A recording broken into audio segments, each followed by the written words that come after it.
Kaizer Chiefs have announced the re-signing or the return of Njabulo Blom from St. Louis. So siyazi ke ukuthi uBlom waqala khona ke laphana kumakhosi and then wasahamba ke wayodlala khona ke laphana e-USA.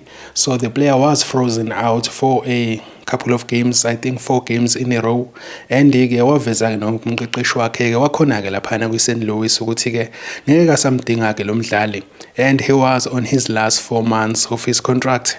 So amakhosi ke were looking for a defensive midfielder because they believe ke ukuthi umthethwa maybe does not meet the requirements la abafunayo. Maybe it was Nabi who recommended ukuthi ke abasayine yena kuBlom because kubuke ngathi ke unsettled laphana ke e-USA.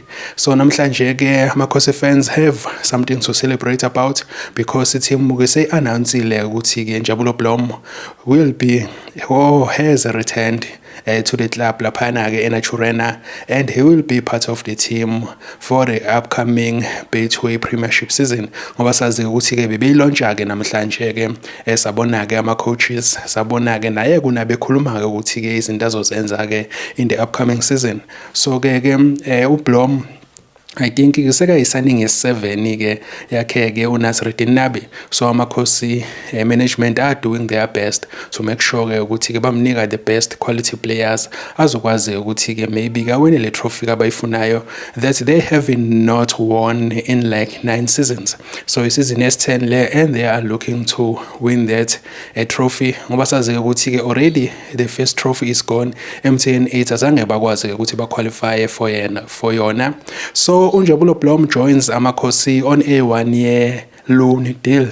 So maybe ke azange ke babhale ukuthi khona any obligation ukuthi kumele bamthenge ke miphela ke le loan deal at the end of the season, but I am sure ukuthi ke uma ke engakwazi ukuthi perform and add-ke i-value to the team azozama ke amakhosi ke ukuthi ke amsayine permanently for the upcoming le season ezobiza ke 2025-2026.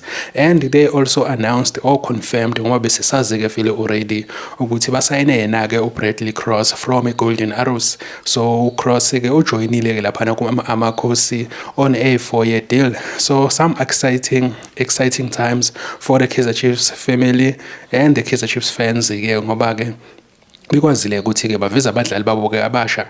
So I think now they will be focusing on finding the striker ngoba sazi ke ukuthi ke out and striker abanayo ke lapha yana ke uRanga Chivaviro, and he has struggled. I think he's got like 5 goals last season, and that is not good enough for a Kaizer Chiefs player if we attacker ke, and amakhosi afuna ukucompete for the trophies nama titles. So kumele wenze sure uma striker udlalela amakhosi ukuthi uyascora ke regularly, and uRanga Chivaviro has struggled ubizama ukusizwa nguye ke Ashley Dupree, but uDupree is not an out and out striker, he's more of a false 9.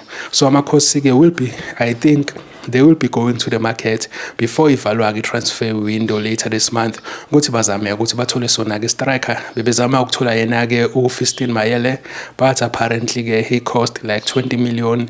So ke I don't think bazokwazi ukuthi bam afford, but maybe ke bazothola another striker bakwazi ke ukuthi ke ba thole ke ama-signings. I think izobe ama-fans asejabulile ke uma sebengathole striker because sebasayina ama-defender amaningi kakhulu. Even noBlom ungam-add as a defender because he can play as a right back futhi, but laphana kwi-St. Louis bedlala as a defensive midfielder, and also Cross defender, uNtwari is part of the defense, you have uDudley defender. So yeah, uMiguel is also a defender. Ama-attackers I think uSirino abasamsayinile, which shows ukuthi ke they need another striker ke before bakwazi ke ukuthi ke bavale yona ke incwadi in terms of ama transfers.